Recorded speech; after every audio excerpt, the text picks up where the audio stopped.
Check 1 2 3 கேட்குதுன்னா கண்டிப்பாக subscribe பண்ணுங்கள். இப்போ வந்து ரீசெண்டாக வந்து ரியல்மி க்யூவாக இருக்கட்டும், முன்னாடி வந்து ரெட்மி எஸ்ஸாக இருக்கட்டும், ரெண்டுத்துக்கும் ஒரு டஃப்பான காம்படிஷன் தான் நான் சொல்லுவேன்.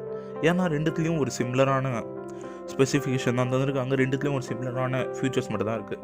எதெல்லாம் மாறுது மீன்ஸ் எது நம்ம வாங்குறது, நிறைய பேர் கன்ஃபியூஷன் இருக்கும். நம்ம ரியல்மி க்யூ வாங்கலாமா இல்லைன்னா ரெட்மி எஸ் வாங்கலாமான்னு. ஸோ அந்த செக்மெண்ட்டில் பார்க்கும்போது நான் என்ன சொல்லுவேன்னா, மொத்த ஸ்பெசிஃபிகேஷனை பார்த்துட்டு நம்ம முடிவு எடுக்கலாம்னு நான் சொல்கிறேன். ஸோ ரியல்மி க்யூவை நம்ம ஃபஸ்ட்டு எடுத்துக்கலாம். ரியல்மி க்யூவில் பார்த்தீங்கன்னா கலர் ஆப்ஷன் நம்மளுக்கு நிறைய கிடைக்குது. பிளாக்காக இருக்கட்டும், எல்லோவாக இருக்கட்டும், ஒயிட்டாக இருக்கட்டும், 3 கலர் ஆப்ஷன் நம்மளுக்கு தராங்க. ஸோ இதில் பர்சனலாக எனக்கு பிடிச்ச என்ன கலர்னு கேட்டிங்கன்னா ஒயிட் எனக்கு ரொம்ப பிடிச்சிருக்கு. ஸோ ரெட்மி இயர்பட் எஸ்ஸாக இருக்கட்டும், அதில் பார்த்தீங்கன்னா நம்மளுக்கு ஒரு சிங்கிள் கலர் ஆப்ஷன் மட்டும் தான் தந்திருக்காங்க. ஸோ சிங்கிள் வேறு ஏதாவது இன்னொன்று ஒரு கலர் ஆப்ஷன் தந்திருக்கலாம் ரெட்மி, பட் அவங்க ஒரு சிங்கிள் கலர் ஆப்ஷன் தான் தந்திருக்காங்க. ஸோ இப்போ ரியல்மியில் வெயிட் அதிகமாக இருக்கா, ரெட்மியில் வெயிட் அதிகமாக இருக்கான்னு நம்ம பார்க்கலாம். ரெட்மியில் பார்த்தீங்கன்னா 4.1 கிராம் தந்திருக்காங்க, ரியல்மி க்யூவில் 3.6 கிராம் தந்திருக்காங்க.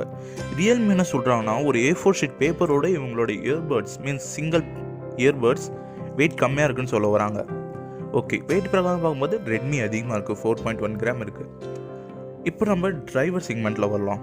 டிரைவர் பார்த்தீங்கன்னா ரெட்மியில் கம்மியாக தந்துருக்காங்க, 7.2 mm தந்திருக்காங்க. ரியல்மியில் பார்த்தீங்கன்னா கொஞ்சம் பெரிய டிரைவர் தந்துருக்காங்க, 10 mm டிரைவர் தந்திருக்காங்க. ஸோ சவுண்டோட குவாலிட்டி கண்டிப்பாக ஒரு நல்ல குட் சவுண்ட் குவாலிட்டி வரும் கண்டிப்பாக. கேமிங் இப்போ நம்ம விளையாட போனோம்னா அதோட லேட்டன்சி இப்போ நம்ம செக் பண்ண போகிறோம். ஸோ லேட்டன்சி பார்த்தீங்கன்னா ரியல்மி இயர்பட்ஸ் க்யூவில் பார்த்தீங்கன்னா 119 ms தந்திருக்காங்க, பட் ரெட்மியில் 12 mm கொஞ்சம் அதிகம் தான். பட் கேமிங் விளையாடும் போது டிஃப்ரென்ஸ் கண்டிப்பாக தெரியும், ரெண்டுத்துலேயும் ஒரு டிஃப்ரென்ஸ் அதிகமாக தெரியும். இப்போ நம்ம பார்க்க வேண்டிய ஒரு விஷயம், மெயினான ஒரு விஷயம் எதுன்னு கேட்டிங்கன்னா பேட்ரி தான் அதோட மீன்ஸ் சோறு சாப்பாடு எல்லாமே அது மாதிரி தான். ஸோ பேட்ரி அதுக்கு எனர்ஜி எவ்வளோ கிடைக்குது. பேட்ரி லைஃப் ரெட்மியில் பார்த்தீங்கன்னா 300 mAh சொல்லியிருக்காங்க, ரியல்மி இயர்பட்ஸ் க்யூவில் 400 mAh தந்திருக்காங்க. ஸோ ரியல்மி இயர்பட்ஸ் க்யூவில் தான் அதிகமாக இருக்குது. இப்போ நம்ம எது வாங்கலாம், எது நல்ல டிசைனாக இருக்கும். ஸோ என் சாய்ஸ் பிரகாரம் நான் சொல்கிறேன். மீன்ஸ் எல்லாருக்கும் தனிப்பட்ட ஒரு சாய்ஸ் இருக்கும், பட் நான் என் சாய்ஸ் பிரகாரம் சொல்லும் போது எனக்கு பர்சனலி ரியல்மி இயர்பட்ஸ் க்யூ தான் பிடிச்சிருக்கு. இதுவும் அதில் இந்த ஒயிட் கலர் சீரியஸாக எனக்கு பிடிச்சிருக்கிறதுல. ஸோ பிளாக்ல கூட அவங்க ஒரு yellowish ஃபினிஷ் தந்திருக்காங்க அந்த பேர்ட்ஸில். ஸோ அந்த பேர்ட்ஸ் போடுவோம் பார்த்தீங்கன்னா நம்ம சாஃப்டாக இருக்கும் பார்த்தியா, சிலிகான் பேர்ட்ஸ், அதில் ஒரு எல்லோ கலரில் ஒரு ஷேட் மாதிரி தந்திருக்காங்க. மீன்ஸ் அவங்க கேபிள்ஸ்னே அவங்க தருவாங்க, அந்த மாதிரி ஒரு எல்லோ கலர் ஷேட் இதுலேயும் அந்த மாதிரி தந்திருக்காங்க. அது பார்க்குறதுக்கு லுக் நல்லாயிருக்கு. ஒயிட் எல்லோ ஒரு நல்ல ஒரு கிரேடியன்ட் கலராக தான் இருக்குது, எனக்கு ரொம்ப பிடிச்சிருக்கு.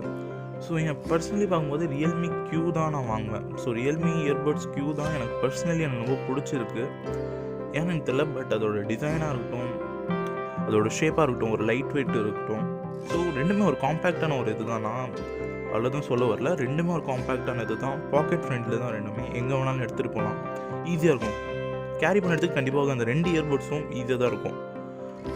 ஸோ நான் எது வாங்குவேன்னா ரியல்மி க்யூ மட்டும் தான் ஃப்ரெண்ட்ஸ் வாங்குவேன், வேறு எதுவுமே இல்லை. ரியல்மி க்யூ அது மட்டும் தான் எனக்கு பிடிச்ச ஒரு இயர்ஃபோனாக இருக்குது.